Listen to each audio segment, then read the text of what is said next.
Jumping right in, 65 Mustang getting all the brake line part numbers squared away. This rolling chassis is originally a 6-cylinder Mustang, so the rear floor pan brake line mounts will need to be looked at compared against a V8 if we can get one to be installed correctly.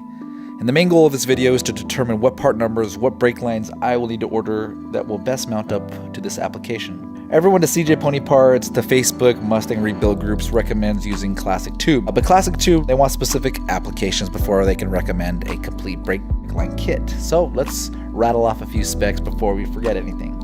65 Mustang Coupe, 6-cylinder, original manual transmission. It's been upgraded to a TCI Pro Touring IFS, the part number 230-2200-00, and that has red Willwood calipers, part number 120-6816. The rear end is a TCI Torque Arm rear suspension, part number 530-5104-00, with a Ford 9-inch caliper, and I don't know the part number yet, but I'll put it up on the screen.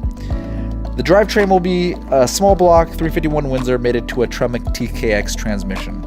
Seeing how this car will be accelerating and braking hard, especially on the track, hopefully I can use this information to order the correct lines. And I want to cap this bit off by asking you, Don, what you think of the NICOP kit. It was recommended by Speedway. They say it's the easiest to bend.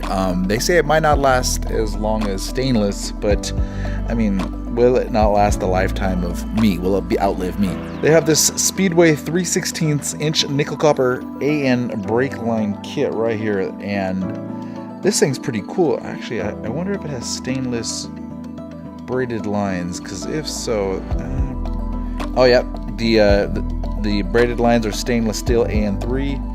I don't know, man. Just take a look at this and let me know what you think of this do-it-yourself, bend it all yourself under the car versus pre-bent lines, just in case I run into some issues, because I know for a fact I will be running into some brick walls, some bends, some issues in the car that aren't like the factory car, so a lot of problem solving will need to happen, and learning hurts.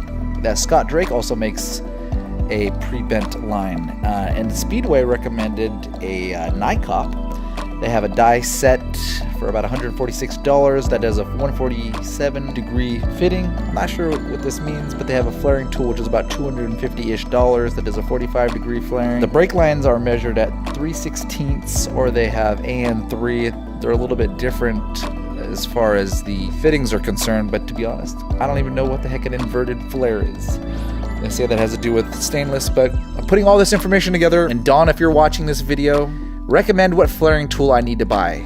Whether you have one, we can use yours, that'll be great, but if any tools are gonna be broken, I'd rather it be on my dime. So comment below if you have any recommendations to what you're hearing from me, what's coming out of my mouth. Let's get this ordered and installed on the 65 Mustang.